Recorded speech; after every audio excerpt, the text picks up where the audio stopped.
Good morning, જય શ્રી કૃષ્ણ, જય સ્વામિનારાયણ, જય જિનેન્દ્ર એ Sitaram. Welcome to our new blog. આજે છે ગુરુવાર અને વાગ્યા છે 11. કામ પતાવીને ફ્રેશ થઈને વિડીયો સ્ટાર્ટ કર્યો છે આજનો. જો લંચમાં અમારે આજે બનવાનું છે ગુવાર બટેકાનું શાક અને રોટલી. અને મમ્મી અમારા અહીંયા કરે છે જય શ્રી કૃષ્ણ. મમ્મી જય શ્રી કૃષ્ણ. જો આ કંકુ વાળું મોઢું હજી મમ્મીએ ધોયું નથી આવીને.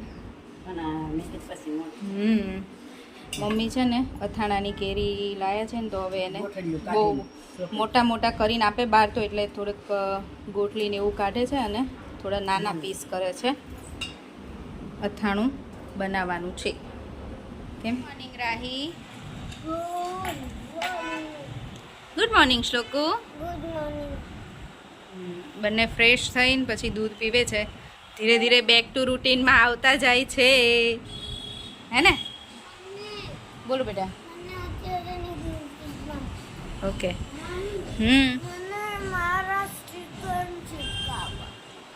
ઓકે. હા હા હા. ચલો હવે છે ને જો સ્કૂલ સ્ટાર્ટ થવાની છે ને 4-5 દિવસમાં. પહેલાં સ્કૂલે જતા ને તો સવારે ઉઠીને રૂમમાંથી ફ્રેશ થઈને નાહી ધોઈ બધું પતાવીને જ બહાર આવે અને પછી દૂધ ને પીવે એવું કરે. અને હમણાં વેકેશન હતું ને તો એટલા દિવસ છે ને ઉઠીને બ્રશ કરીને બહાર આવતા રહે, દૂધ પીવે, નાસ્તો કરે, પછી ના હતા. પણ વેકેશન હતું ને એટલે હુંય કાંઈ નહોતી કીધી.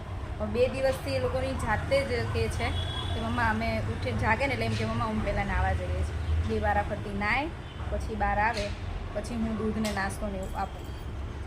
એટલે છોકરા ભાઈ કેવું હોય કે ધીરે ધીરે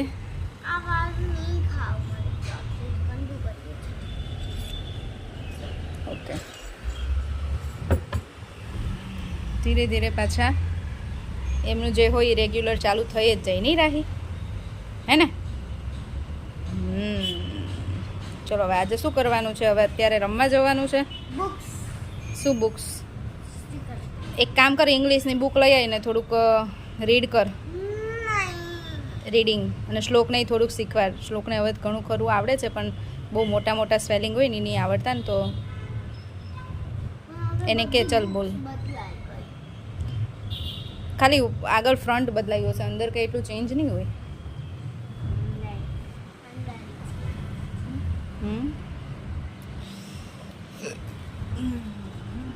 શાક બની ગયું છે, ગુવાર બટેકાનો લોટ બાંધી દીધો છે. હવેથી રોટલી કરવાની વાર છે એટલે પછી શાંતિથી રોટલી કરીશું થોડી વાર પછી. અને મમ્મી હવે અત્યારે આજે અથાણું બનાવવાનું છે એટલે કેરીમાં હળદર ને મીઠું ને રાહી બાઈ આજે ઓલી કેરી પાછી કરી છે હળદર મીઠાવાળી. તને બહુ ભાવે ને? હે? હા તો એવી કેરી કરી છે. પછી હમણાં સૂકવશે એટલે રાહી ખાધા રાખશે હાલતા ચાલતા, હે ને?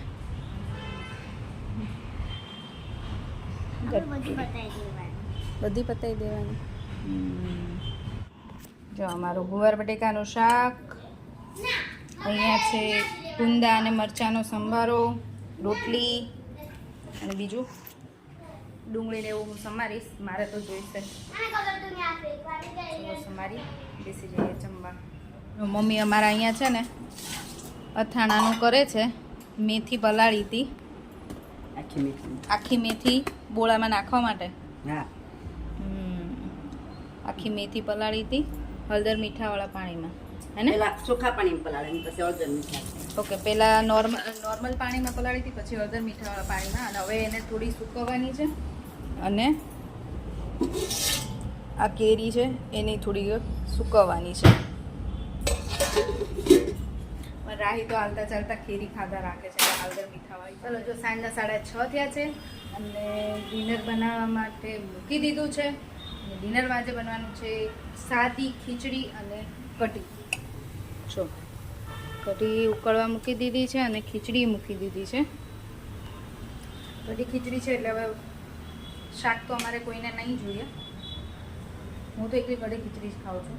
અને કેયુને પપ્પાને કઢીને ભાખરી બનાવવી પડે કઢી ખીચડી જોડે એટલે ભાખરી બનાવી દઈશ. પણ શાક આજે શાકનું ટેન્શન નથી કે શું બનાવું. અને ગરમીમાં એમ જ થાય કે થોડું સિમ્પલ જ ખાવું જોઈએ.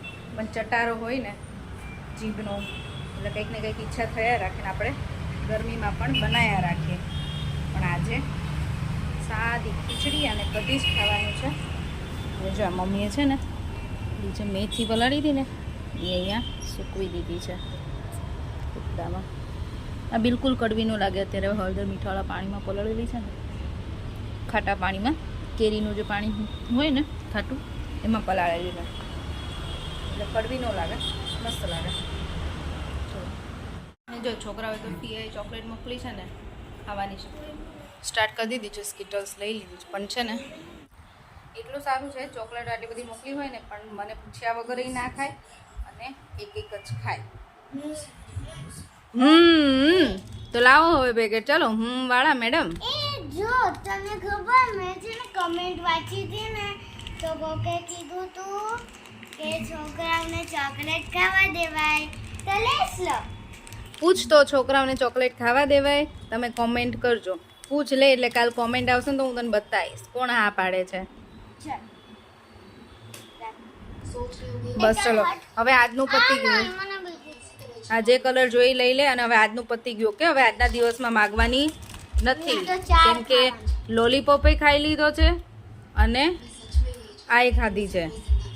એટલે હવે લાવો પેકેટ મને આપી દો. લીધી જ નહીં પણ એટલે અત્યારે લઈ લે પછી મને આપી દે. ચલ આ નહીં મને ઓલું દો દે બહુ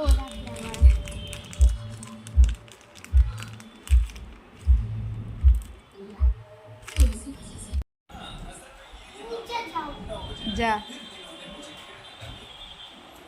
મસ્ત પવન છે ને એટલે મને કહે છે કે મમ્મા જો બહાર કેટલા મસ્ત ક્લાઉડ છે. અને એ ભાઈ જાય છે નીચે રમવા. જો અત્યારે છે ને હું બહાર આવી ને તો મસ્ત પવન નીકળ્યો છે અને સ્કાય તો જો બ્યુટીફુલ, એકદમ મસ્ત ક્લાઉડ દેખાય છે. વાવ, મસ્ત દેખાય છે.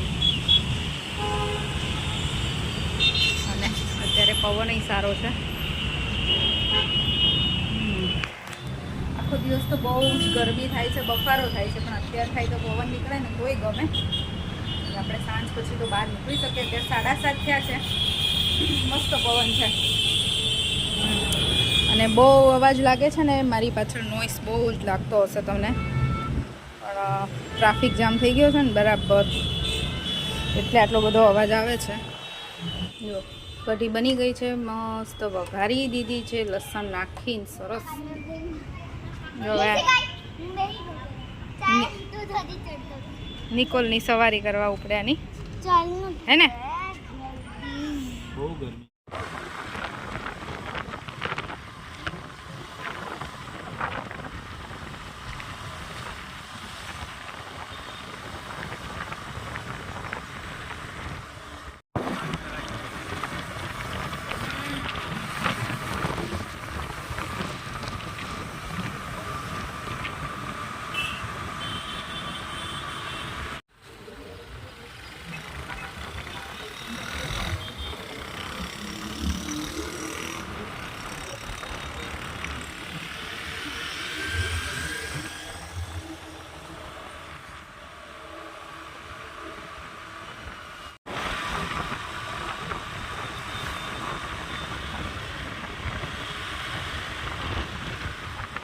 ગરમી થતી હતી ને તો અમે આજે મારી પાછળ આજે બહુ ગરમી હતી ને એટલે અમે છે ને વોક કરવા ન ગયા અને એક્ટિવા લઈ ગયા આટો મારવા, નિકોલની શેર કરવા, મસ્ત પવન ઠંડો ઠંડો ખાવા.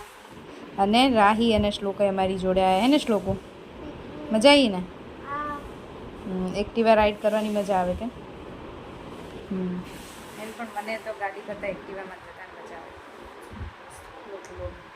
છોકરાઓને લઈને ગયા હતા, આટો મારી પાછા આવી ગયા ઘરે. 11:30 થયા છે. 2-3 દિવસ છે, રાત્રે મોડા સુધી છોકરા બી જાગી લે, છોકરાઓની મમ્મી જાગી લે. પછી સોમવારથી સ્કૂલ ચાલુ અને અમે બધા સોમવારથી સ્કૂલ ચાલુ અને અમે બધા પેક થઈ જશું. હે ને? સ્કૂલે જવાની ઉતાવળ કોને છે, તને કે રાહીને? તને?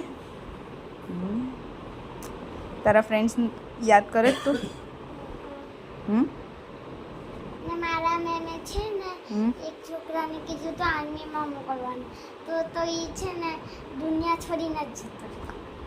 ક્યાં દુનિયા છોડીને જતો રહ્યો? મુંબઈ ને ક્યાંક સ્કૂલ બીજી લઈ લીધી હતી. ઓકે, અને એવું ન કહેવાય દુનિયા છોડીને જતો રહ્યો અને એમ કહેવાય બીજા સિટીમાં જતો અને રહ્યો. કદાચ ઈ મુંબઈ એવું ક્યાંક ગયો છે. એવું છે. હા ત્યાં સ્કૂલમાં. ઓકે, એટલે એને આર્મીમાં જવાનું હશે ને એટલે હે ને? ના એમ કહેતા હતા આર્મીમાં જવાનું એટલે બીન જતા રહ્યા. એટલે બીને જતો રહ્યો. ના એમ કહેતા હતા. બસ ચલો, હવે તો આજનો વિડીયો અહીંયા જ પૂરો કરીશું. ફરીથી મળીશું કાલ નવા વિડીયો સાથે. ત્યાં સુધી બાય બાય, ગુડ નાઇટ અને જય શ્રી કૃષ્ણ. અને જો વિડીયો ગમ્યો હોય તો ચેનલને લાઈક, શેર અને સબસ્ક્રાઈબ કરી દેજો. બાય.